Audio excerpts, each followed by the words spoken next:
গরমে প্রশান্তি লাভে রাজধানীর অলিগলি আর পথে ঘাটে নোংরা অস্বাস্থ্যকর পরিবেশে গড়ে ওঠা এসব দোকানের শরবত, লাচ্ছি কিংবা আখের রস খান অনেকেই।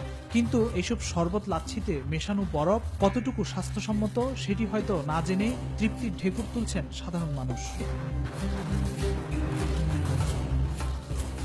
একইভাবে পথের পাশেই নোংরা পরিবেশে নানা রকম পচাগলা ফলের রসে তৈরি হচ্ছে শরবত। তৃষ্ণা মেটাতে অনেকে বাধ্য হয়ে খাচ্ছেন বরফ মেশানো ঠান্ডা এসব ফলের রস। আরো 10 জন খাইতেছে, 10 জনের দেখা দেখি আমিও খাইতেছি। এটা স্বাস্থ্যসম্মত না, তবে গরমের তাপমাত্রার পরিমাণের কারণে আমরা এটা খেতে হচ্ছে, কোনো উপায় নেই, এটা খাইতেই হবে। পথে প্রান্তরে শরবত, লাচ্ছি তৈরির এসব বরফের উৎস খুঁজতে নিউজ 24 টিম রাজধানীর গ্যান্ডারিয়ার এই কারখানায়। এখানে বরফ তৈরির পরিবেশ আর ব্যবহৃত পানি আটকে দিবে যে কাউকে। শরবত, লাচ্ছি কিংবা আখের রসে ব্যবহৃত এসব বরফ নাকি শুধুমাত্র মাছ সংরক্ষণের জন্য তৈরি করা হয়।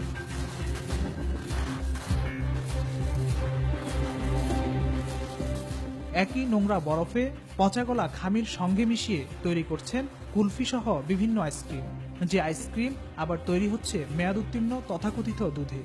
এটা দিয়ে আপনার বরফ বানাই, তারপর যে তা আপনার জান না তো নোংরা পানি দেন, আর জানলে কি এগুলো দিতাম।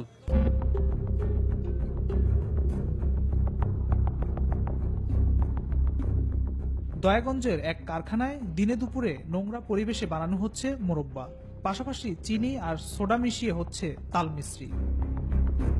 তাল মিষ্টি তো আপনারা দেখতেই পাচ্ছেন, এটা দেখতেই তো পাচ্ছেন এইভাবে তৈরি করে, মানে চিনি দ্বারা তৈরি আর কি তাল মিষ্টি।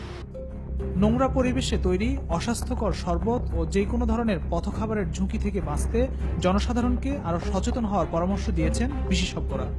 আমরা যে রাস্তাঘাটে যে শরবত বানাতে দেখি, এগুলো কিন্তু অধিকাংশই অতি নিম্নমানের বরফ এবং এগুলো জীবাণু কণ্টকিত। তো সেই ক্ষেত্রে এগুলো তো খাওয়া যাবে না, এবং এগুলো খেলে ডায়রিয়া হবে, ডিসেন্ট্রি হবে, জন্ডিস হবে, নানান ধরনের টাইফয়েড হবে, নানান ধরনের অসুবিধা হতে পারে। পাশাপাশি খাবার বিক্রেতাদের স্বাস্থ্যসম্মত খাবার ও শরবত তৈরিতে আরো সচেতন হওয়ার আহ্বান তাদের।